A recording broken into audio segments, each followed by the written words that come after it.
కుంభకోణాలు ఇవాళ రాష్ట్రంలో చూస్తా ఉన్నాం. మనం ప్రతిరోజు పేపర్లో చూస్తా ఉన్నాం. మద్యం పేరు మీద వేల కోట్ల రూపాయల కుంభకోణం జరిగింది. రోజుకొక వార్త వింటే ప్రభుత్వాన్ని అడ్డం పెట్టుకొని తయారీ దగ్గర నుంచి పంపిణీ దగ్గర నుంచి అమ్మకాల వరకు తమ చెప్పు చేతల్లో పెట్టుకొని వేల కోట్ల రూపాయలు దోపిడీ చేసిన కథనాలు మనం ప్రతిరోజు మనం చూస్తూ ఉన్నాం. ఎంత ఆశ్చర్యం జరుగుతూ ఉందంటే ఈ దోపిడీ సమ్మతో సామాన్యుడు మరి ఒక గ్రాము బంగారం కొనాలంటే ఎంత ఖరీదో మనందరికీ తెలుసు. ఈ దోపిడీ సొమ్ము ద్వారా కేజీలు బంగారం కొన్నారనేది వార్తలుంటే ప్రజా సంపద ఏ విధంగా దోపిడీ గురి అయిందో మనం ప్రజలుగా ఆలోచించాల్సిన అవసరం ఉందని చెప్పి కూడా నేను తెలియజేస్తా ఉన్నా.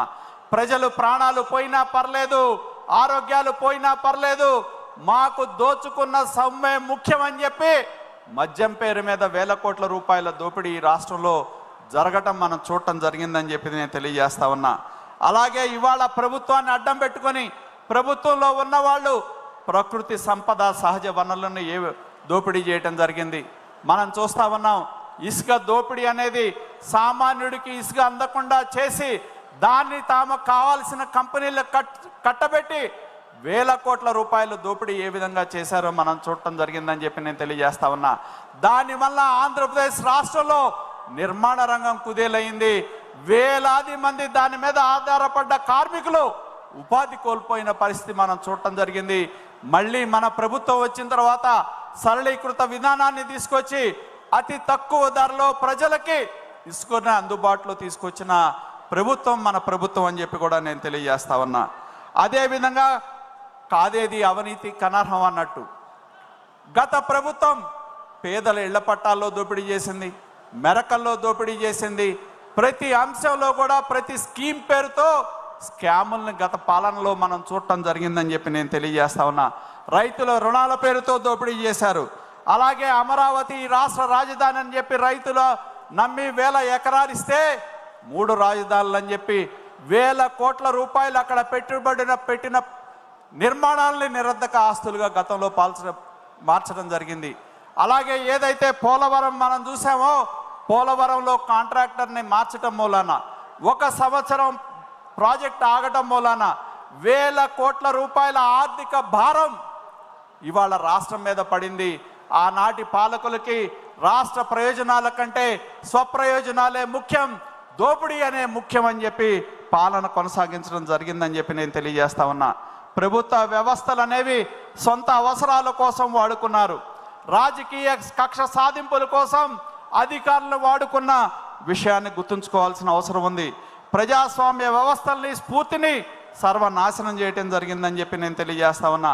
ప్రతిపక్ష పార్టీలుగా మనం ప్రజల మీదో ప్రజా సమస్యల మీద మనం పోరాటం చేస్తే ఏ విధంగా మనం అడుగు బయటకు వేస్తే కేసులు పెట్టారో మనందరం కూడా తెలిసిన సంగతే. ఆనాడు మనం ఒక్కసారి గుర్తుంచుకోవాల్సిన అవసరం ఉంది.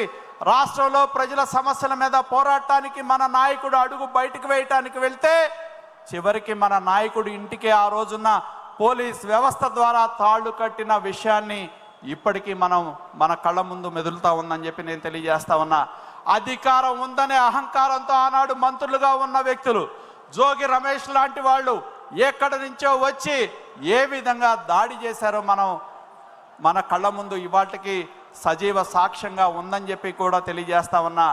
అదేవిధంగా మన పార్టీ కార్యాలయం మీద కూడా దాడి చేసి మన ఆత్మస్థైర్యాన్ని దెబ్బతీయాలనే ప్రయత్నం చేశారు.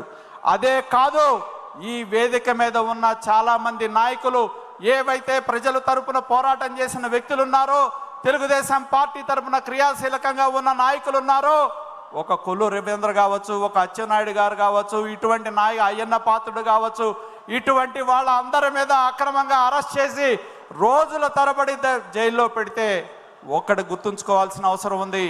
ఆ రోజు మన నాయకుడు నారా చంద్రబాబు నాయుడు గారు ఎన్నో రోజులు ప్రతి సంఘటన జరిగినప్పుడు నిద్రలేని రాత్రులు గడిపి ప్రతి కుటుంబాలకి ధైర్యాన్ని చెప్పి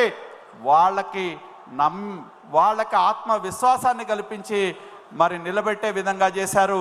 అర్ధరాత్రి వరకు కూడా ప్రతి కేసు ఏం జరిగింది, ఎక్కడున్నారు, ఎవరు వెళ్ళారు, ఎవరు ఈ కేసులు చూస్తూ ఉన్నారనే అంశాన్ని ఎవరైతే అరెస్ట్ అయ్యారో వాళ్ళు బయటికి వచ్చే వరకు కూడా ఆయన పడిన ఆవేదన మేము దగ్గరగా ఉండి చూడటం జరిగిందని చెప్పి కూడా నేను తెలియజేస్తా ఉన్నా.